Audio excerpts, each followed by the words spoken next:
हाँ दोस्तों नमस्कार। एक बार फिर से आप सभी लोगों का आपके अपने चहेते YouTube channel physics with concept पर दिल खोल करके हार्दिक स्वागत और अभिनंदन है। दोस्तों आज की क्लास में हम सभी लोग समतल दर्पण के बारे में सीखने वाले हैं। दोस्तों समतल दर्पण के बारे में इतनी चीज़ें सीखेंगे जो आपको आपके एग्ज़ाम में ही नहीं, आपको और बहुत सारी एग्ज़ाम में सफलता दिलाने में काफ़ी योगदान देने वाला है। बहुत ही ज़बरदस्त क्लास होने वाली है। निकाल लीजिए कॉपी और पेन और हो जाइए तैयार ज़बरदस्त तरीके से समतल दर्पण के बारे में जानकारी को इकट्ठा करने में, सीखने में, मज़ा लेने के लिए एकदम तैयार हो जाओ भाई। दोस्तों समतल दर्पण पहले होता क्या है उसको सीखते हैं। तो समतल दर्पण से पहले दोस्तों मैंने पिछली वाली क्लास में जो प्रकाशिकी का पहला क्लास था उसमें मैंने आप सभी लोगों को एकदम प्रकाश के बारे में बहुत सारी चीज़ें बताई। साथ ही साथ मैंने आपको प्रकाश का परावर्तन बताया था और मैंने वहाँ पे दर्पण के बारे में चर्चा किया हुआ था कि दर्पण होता क्या है। देखो यहाँ पे है ना दर्पण, ठीक है। तो दर्पण दोस्तों वह होता है वह चिकनी या पालिश सतह जिससे प्रकाश का परावर्तन संभव हो दर्पण कहलाता है। वह चिकनी या पालिश सतह जिससे प्रकाश का परावर्तन संभव हो क्या कहलाता है? दर्पण कहलाता है। तो ये है अपना समतल दर्पण। अरे तो समतल दर्पण क्या हो जाएगा? वह दर्पण जिसका परावर्तक तल समतल होता है समतल दर्पण कहलाता है। वह दर्पण जिसका परावर्तक तल समतल होता है समतल दर्पण कहलाता है। दोस्तों मैंने आपको बताया था परावर्तक तल क्या होता है। परावर्तक तल वह तल होता है जिस तल से प्रकाश किरणें परावर्तित हों। जिस तल से प्रकाश किरणें परावर्तित होती है उस तल को हम लोग क्या बोलते हैं? परावर्तक तल बोलते हैं। ठीक है, एक एक वर्ड का मीनिंग मैं आपको बताते हुए चल रहा हूँ ताकि प्रकाश की आपको स्टार्टिंग की 4-5 क्लास अगर अच्छी लग गई दोस्तों, फिर उसके बाद ना आप 13 नंबर में 13 नंबर पूरा हलोड़ने वाले हो। बस इसीलिए मैं आपको चाह रहा हूँ कि शुरुआत ताकि आप समय दो और मैं भी आपको समय दूँ ताकि आप बढ़िया से एक बार जहाँ आपके दिमाग में सेट हो गया कि प्रकाश की बहुत आसान है तो पक्का बता रहा हूँ कि आप 13 में 13 हलोड़ने वाले हो। लेकिन अगर आपके दिमाग में ये सेट हो गया शुरू में कि भैया प्रकाश की मेरे समझ में नहीं आ रहा है तो पक्का बता रहा हूँ दोस्तों कि आपको 13 नंबर में 5 नंबर भी ले पाना बड़ा मुश्किल हो जाएगा। तो आप इसलिए मैं आपको 0 लेवल्स बता रहा हूँ, क्या कटा हुआ क्या नहीं कटा है अभी इधर मत ध्यान दो। बस ये ध्यान दो कि जो पढ़ाया जा रहा है क्या वो बढ़िया समझ में आ रहा ही नहीं आ रहा है, प्रकाश किरणें कैसे जाएंगी, क्या है क्या नहीं है, परावर्तक तल क्या, सब कुछ अगर आपको 0 लेवल से मैं समझा रहा हूँ अगर समझ में आता रहा दोस्तों आप 13 नंबर में 13 नंबर हलोड़ने वाले हो। ठीक है, तो वह दर्पण जिसका परावर्तक तल समतल होता है समतल दर्पण कहलाता है। तो समतल दर्पण में प्रतिबिंब कैसे बनता है इसको हम लोग सीखने वाले हैं। इधर देखो भाई ध्यान से, ये दोस्तों अपना क्या है? कोई समतल दर्पण है। ये क्या है? कोई समतल दर्पण। देखो ये जो तल है जो मैं ये कलाई कर रहा हूँ ये क्या हुआ है? पालिश सतह इसको बोलते हैं। इसको क्या बोलेंगे? पालिश सतह। इसको मैं लिख दूँ पालिश। ये क्या है दोस्तों? पालिश सतह है। जबकि आपका ये वाला सतह क्या है? ये आपका सतह परावर्तक तल है। ये क्या है? परावर्तक तल है। इतनी बातें तो आपको अच्छे समझ में आई कि पालिश सतह है, ये परावर्तक तल है। ठीक है, इस दर्पण पे दोस्तों ये मैंने क्या डाल दिया? अभिलंब डाल दिया। ये क्या है? अभिलंब है। ठीक है, ये क्या कहलाएगा? अभिलंब कहलाएगा। तो हमें समतल दर्पण द्वारा प्रतिबिंब का बनना है।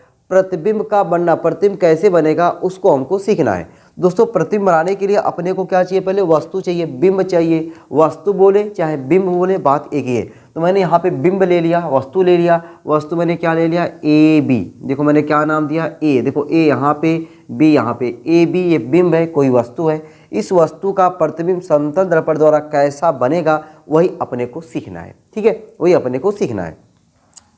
तो अब दोस्तों यहाँ पे वस्तु है, इस वस्तु से अच्छा बिंब यानी बिंब का प्रतिबिंब बनाने के लिए दोस्तों, प्रतिबिंब बनाने के लिए जो प्रतिबिंब बनता है उस प्रतिबिंब को बनाने के लिए आपको वस्तु से कम 2 प्रकाश किरणों की जरूरत है। 2 किरणों की जरूरत है। कितने किरणों की जरूरत है? 2 किरणों की जरूरत है। कम से कम 2 किरणों की, ज़्यादा से ज़्यादा जितनी तुम्हारी इच्छा कहे ले जाओ, लेकिन कम से कम 2 प्रकाश किरणें चाहिए।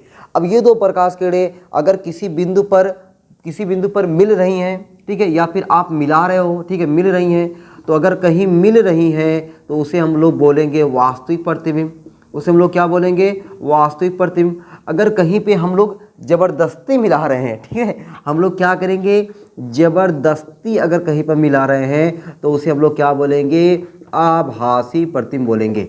ये प्रकाश किरणें अगर कहीं पर वास्तव में मिल रही हैं यानी मिलेंगी, ठीक है, मिलेंगी तो उसे हम लोग बोलेंगे वास्तविक प्रतिबिंब। अगर हम लोग दोस्तों ज़बरदस्ती मिलाएंगे तो उसे बोलेंगे हम लोग आभासी प्रतिबिंब। अब यहाँ पे आपको देखना है कि क्या मिल रही है कि क्या हम लोग ज़बरदस्ती मिला रहे हैं। मैं आपको बताऊंगा, देखो मैं ज़बरदस्ती कर रहा हूँ, यहाँ मैं ज़बरदस्ती कर रहा हूँ, जहाँ दोस्तों मैं ज़बरदस्ती करूँगा वहाँ आभासी, जहाँ पे मिलेंगे वहाँ पे वास्तविक प्रतिबिंब बनने वाला है। तो अब बताओ, ये वस्तु है, इस वस्तु से पहली प्रकाश की किरण गई ऐसे, ये पहली प्रकाश की किरण गई यहाँ पे। दोस्तों आपको मैंने पिछली क्लास में बताया था प्रकाश का परावर्तन, प्रकाश का परावर्तन बताया था, और प्रकाश के परावर्तन में मैंने आपको सिखाया था, मैंने आपको क्या सिखाया था कि जैसे ये है, ये आपका कोई, ये आपका है पालिश सतह, ये ऊपर वाला है परावर्तक तल, इस पर प्रकाश की अगर ऐसे आएगी, सीधे आएगी तो सीधे वैसे चली जाएगी, जैसे आएगी वैसे चली जाएगी, ठीक ना, जैसे आएगी वैसे ही सीधे चली जाएगी। लेकिन अगर दोस्तों ये इतने कोण पर आती है तो जितने कोण पर ये आती है उतने ही कोण पर ये क्या होती है, परावर्तित होती है। जितने कोण पर आती है उतने कोण पर ये क्या होती है, परावर्तित होती है। वही रूल यहाँ पे लगाने वाले हैं। तो दोस्तों ये समझो कि सीधे गई, टकराई, यहाँ पे टकरा, जैसे गई वैसे वापस आ गई, ठीक है, पहली प्रकाश किरण हो गया। दूसरी प्रकाश किरण देखो, यहाँ पे ये इतने कोण पर यहाँ पे आपतित हुई है, ये क्या हुई, आपतित, देखो ये अभिलंब है और ये आपतित किरण है, तो ये जो कोण बनेगा आपतन कोण बनेगा। जितने कोण पर ये आपतित होगी, मान लो थीटा कोण पर आपतित हुई है, जितने कोण पर आपतित हुई है उतने ही कोण पर ये क्या होगी, परावर्तित होगी। देखो ये क्या हो गई है, परावर्तित हो गई, ये क्या हो गई, परावर्तित हो गई। थीटा कोण पर आपतित हुई थी और थीटा कोण पर क्या हो गई, परावर्तित हो गई। तो दोस्तों पहली प्रकाश की किरण ये वाली, दूसरी प्रकाश के देखो परावर्तन हुआ ना, यहाँ पे परावर्तन के बाद यहाँ निकल गई, दूसरी प्रकाश के परावर्तन के बाद यहाँ निकल गई। ये दोनों कहीं मिलेंगी भाई, ये वाली आपकी इधर चली जाएगी, ठीक है, और ये वाली ऐसे इधर जाएगी। ये दोनों में 36 का आंकड़ा बढ़ता जाएगा, दिन प्रतिदिन आप इनमें क्या है, गैपिंग बढ़ता जाएगा, कहीं मिलने वाले कहीं नहीं मिलने वाले। अरे जब नहीं मिलेंगे हमको क्या करना पड़ेगा, ज़बरदस्ती मिलाना पड़ेगा। और जहाँ दोस्तों हम लोग ज़बरदस्ती करते हैं वहीं बनता है आभासी प्रतिबिंब, और जहाँ अपने आप मिलते हैं वहाँ बनता है वास्तविक प्रतिबिंब। तो बताओ यहाँ पे प्रतिबिंब कैसा बनने वाला है, तो आप तुरंत समझ गए कि सर यहाँ पे आप ज़बरदस्ती करने वाले हो, और जहाँ ज़बरदस्ती करेंगे वहाँ प्रतिबिंब बनेगा आभासी, वहाँ प्रतिबिंब बनेगा दोस्तों आभासी। अब देखो मैं क्या कर रहा हूँ, ज़बरदस्ती कर रहा हूँ, इसको मैं पीछे ले जा रहा हूँ, देखो ये पीछे ले जा रहा हूँ, इसको मैं क्या कर रहा हूँ, पीछे ले जा रहा हूँ, और इसको भी मैं पीछे ले जा रहा हूँ, इसको भी दोस्तों मैं क्या कर रहा हूँ, पीछे ले जा रहा हूँ। अब ये पीछे ले जाने पर जहाँ पे कहीं मिल जाएंगे वहीं क्या बन जाएगा, प्रतिबिंब। देखो यहाँ पे ये लोग मिल गए, यहाँ पे क्या हो गए, मिल गए। तो ये चीज़ को मैं ये थोड़ा और आगे बढ़ा देता हूँ, ये देखो ये, अब यहाँ पे क्या बन गया, प्रतिबिंब बन गया, ठीक, ये प्रतिबिंब बन गया, ठीक है, ये प्रतिबिंब बन गया। इसको नाम मैं दे रहा हूँ ए डैश बी डैश। ये दोस्तों समतल दर्पण द्वारा ऐसे प्रतिबिंब बनता है, समतल दर्पण द्वारा ऐसे ही प्रतिबिंब बनता है, ठीक है, मजा आया समझ में। चलो अब देखो समतल दर्पण हम लोग प्रतिबिंब जो बना हुआ है, प्रतिबिंब हमने क्या देखे, प्रतिबिंब के बारे में, प्रतिबिंब के बारे में मैं सब कुछ लिख रहा हूँ, प्रतिबिंब के बारे में, प्रतिबिंब कैसे कैसे बना हुआ है, सब कुछ क्या हुआ है उसके बारे में दोस्तों हम लोग यहाँ पे लिखते हैं, ठीक है। तो पहला क्या बना आपका, प्रतिबिंब सीधा बना है। देखो जैसे वस्तु ऐसे रखी गई है, वस्तु ऐसे है, प्रतिबिंब भी ऐसे बना हुआ है, सीधा बना है, ठीक है, सीधा बना हुआ है।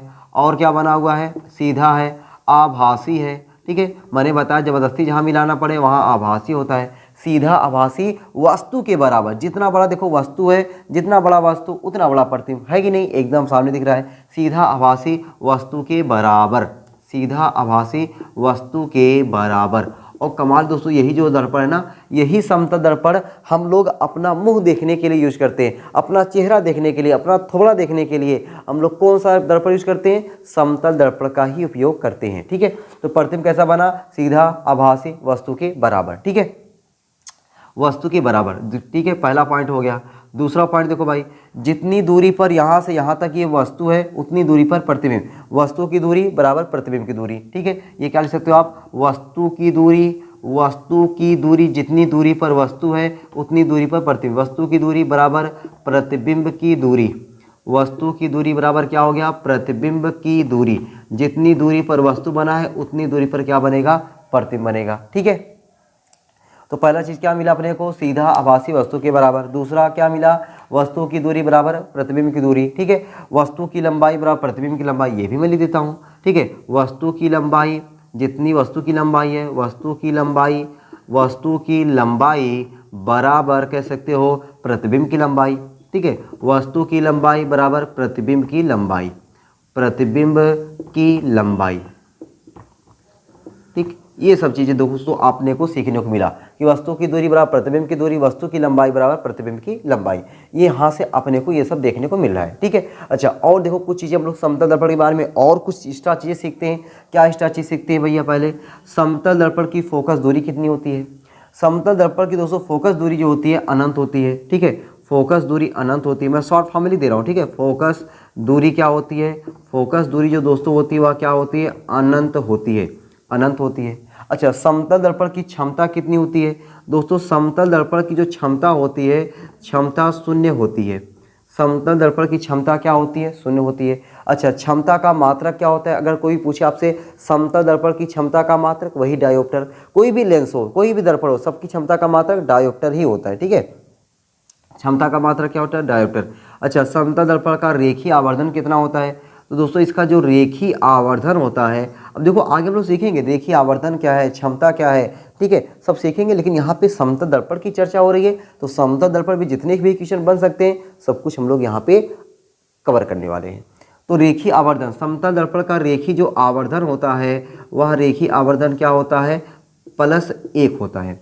समतल दर्पण का रेखीय आवर्धन क्या होता है, +1 होता है, ठीक है। अच्छा, और देखो कोई भी दोस्तों वस्तु है, जैसे ये वस्तु है AB, ये वस्तु चाहती है कि हमारा दर्पण में पूरा प्रतिबिंब बने, ठीक है। तो पूरा प्रतिबिंब बने तो दर्पण की लंबाई कितनी होनी चाहिए। कोई भी वस्तु है, मान लो वस्तु है 10 सेंटीमीटर की, वो वस्तु चाह रहा है कि हमारा प्रतिबिंब पूरे दर्पण में पूरा प्रतिबिंब बन जाए, तो दर्पण की लंबाई कितनी होनी चाहिए, वस्तु की लंबाई की आधी, ठीक है। तो प्रतिबिंब पूरा प्रतिबिंब देखने के लिए पूरा किसी वस्तु का क्या लेते भाई, किसी वस्तु का समतल दर्पण में, किसी वस्तु का समतल दर्पण में पूरा प्रतिबिंब देखने के लिए, मैं यहाँ तक लिख देता हूँ, पूरा प्रतिबिंब देखने के लिए, ठीक है, पूरा प्रतिबिंब देखने के लिए, पूरा प्रतिबिंब देखने के लिए प्रतिबिंब की जो लंबाई है ना, दर्पण की लंबाई वस्तु की लंबाई की आधी होनी चाहिए। प्रतिबिंब देखने के लिए दर्पण की लंबाई, दर्पण बोले तो समतल दर्पण, दर्पण की लंबाई, दर्पण की जो लंबाई है, दर्पण की लंबाई वस्तु की लंबाई की आधी होनी चाहिए, वस्तु की लंबाई की आधी होनी चाहिए, वस्तु की लंबाई की आधी होनी चाहिए। कितना होना चाहिए भाई, आधी होनी चाहिए, ठीक है, आधी होनी चाहिए। अगर आधी रहेगी तो वहाँ पे उस समतल दर्पण में क्या बनेगा, पूरा प्रतिबिंब बनने वाला है, ठीक है। इतनी बात समझ में आ गई। चलो भाई और आते हैं, और दोस्तों हम लोग समतल दर्पण में सीखते भाई, अगर दोस्तों दो समतल दर्पण है, देखो ये तो पहला एक ही समतल दर्पण रखा गया है। अगर दोस्तों मान लो दो समतल दर्पण हो, पहला समतल दर्पण यहाँ पर है, दूसरा समतल दर्पण यहाँ पे है, इनके बीच में कोई वस्तु रख दी जाए तो उसका प्रतिबिंब पता है कितना बनने वाला है, उसका प्रतिबिंब अनंत बनने वाला है। अब आप लोग दोस्तों अगर नाई की दुकान पे बाल बनवाने, ठीक है, दाढ़ी सेट कराने अगर आप जाओ, ठीक है, तो जा कर के वहाँ पे जरूर केयर करना। अगर मान चलो कि यहाँ भी समतल दर्पण, वहाँ पे जो लगा रहता है दर्पण लगा, यहाँ भी दर्पण लगा समतल और यहाँ भी दोनों, ठीक है। आप तो देखते हो यार इतना ज़्यादा सजा देते हैं नाई की दुकान पे कि पूछो मत। अगर दोनों तरफ समतल दर्पण लगा है, यहाँ भी लगा हुआ समतल दर्पण और यहाँ भी लगा हुआ समतल दर्पण, ये बॉयज़ जाएंगे सैलून वाले और गर्ल्स जाएंगे ब्यूटी पार्लर वाले में, तो वहाँ पे देखेंगे यहाँ पे समतल दर्पण, यहाँ पे समतल दर्पण, वहाँ पे खड़े हो जाओ ना, अपना देखो कि यहाँ पे चेहरा अनंत दिखाई देगा, बहुत चेहरा आपके दिखाई देंगे। इधर आप देखोगे इधर भी आपके चेहरे क्या दिखाई देंगे, अनंत दिखाई देंगे। क्यों? क्योंकि आप दो समतल दर्पण के बीच में खड़े हो, ठीक है। अगर और जो समतल दर्पण रखे हैं वह एक दूसरे के समांतर रखे गए हैं। अगर दो समतल दर्पण एक दूसरे के समांतर रखे हैं तो उनका प्रतिबिंब कैसा बनता है, अनंत बनता है, ठीक है। दो समांतर समतल दर्पण के बीच स्थित वस्तु का प्रतिबिंब अनंत बनता है, ठीक है। तो यहाँ पे भाई अनंत प्रतिबिंब कब बनता है, अनंत प्रतिबिंब कब बनता है, अनंत प्रतिबिंब अनंत प्रतिबिंब कब बनता है, ये आप लोग अपनी भाषा बना के लिख लो। अनंत प्रतिबिंब तब बनता है जब दोनों दर्पण एक दूसरे के समांतर रखे गए हों। जब दो समतल दर्पण एक दूसरे के समांतर रखे जाते हैं तब उनके बीच में जो प्रतिबिंब बनता है वह कितना बनता है, अनंत बनता है। कितना बनता है, अनंत बनता है। ठीक है।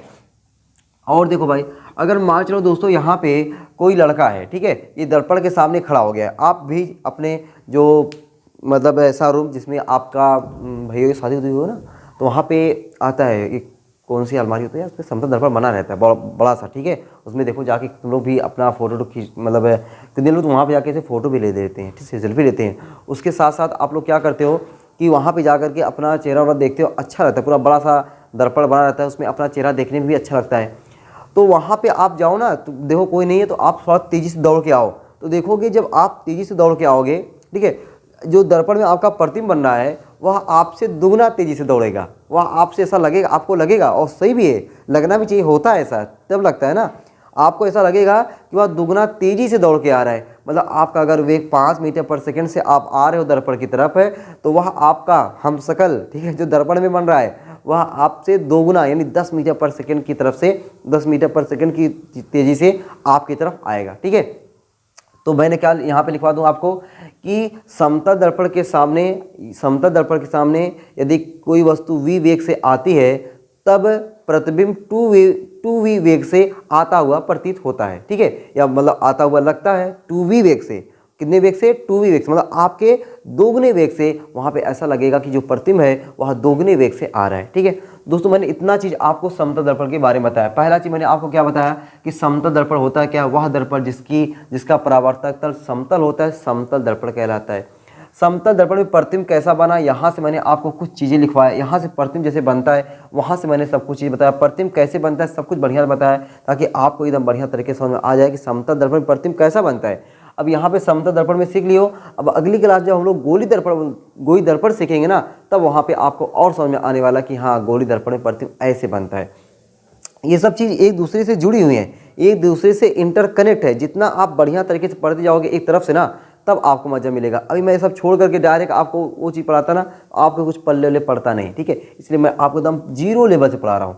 प्रतिबिंब कैसा बनता है, सीधा आपने देखा, जैसे यहाँ पे देखो ये सीधा, ऐसे तीर ऊपर है, यहाँ भी तीर ऊपर है, सीधा हो गया, आभासी हो गया। आभासी मैंने क्यों बताया, क्योंकि ज़बरदस्ती मिलाना पड़ रहा है। आभासी सीधा वस्तु के बराबर आपको दिख ही रहा है। वस्तु की दूरी प्रतिबिंब की दूरी, जितनी दूरी पर वस्तु है उतनी दूरी पर प्रतिबिंब बन रहा है। वस्तु की लंबाई प्रतिबिंब की लंबाई के बराबर है।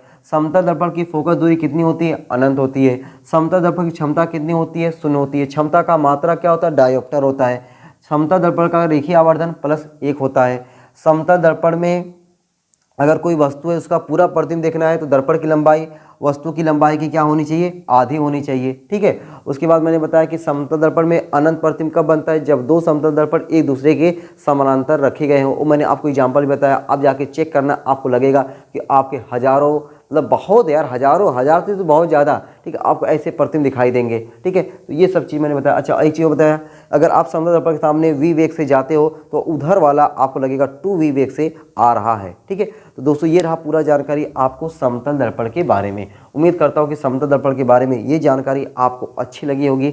आपको लगा होगा कि आज हमने समतल दर्पण के बारे में अच्छी खासी जानकारी इकट्ठा की है। ठीक है, अब दोस्तों हम लोग अगली क्लास में मिलते हैं और अगली क्लास में हम लोग सीखेंगे कि गोली दर्पण में हमने आपको सिखाया हल्का फुल्का कि गोली दर्पण 2 प्रकार का होता है, एक अवतल दर्पण और एक उत्तल दर्पण। तो वहाँ से हम लोग शुरू करेंगे गोली दर्पण क्या होता है और गोली दर्पण में प्रतिबिंब कैसे बनता है, ये सब चीज़ सीखने वाले हैं। ठीक है, तो इसी आशा उम्मीद के साथ कि आप लोग को क्लास समझ में आई होगी और आप लोग इस क्लास को धुआंधार तरीके से शेयर करेंगे। ठीक है, और लोगों के साथ जिनको प्रकाश की बहुत कम समझ में आता है, तो ये क्लास देखेंगे एकदम जीरो लेवल से जीरो टू हीरो बनाया जा रहा है, तो उनको लगेगा कि हाँ भाई प्रकाश की अब समझ में आ रहा है, अब प्रकाश पढ़ने में मज़ा आ रहा है, दिल गदगद हो जा रहा है। ठीक है, चलो भाई आज क्लास यही तक, फिर मिलते हैं आपको अगली क्लास में। आप लोग ऐसे हंसते रहना, मुस्कुराते रहना, पढ़ाई लिखाई को शानदार धुआंधार ज़बरदस्त तरीके से करते रहना। चलो फिर चलते भाई, सबको बाय बाय, राधे राधे।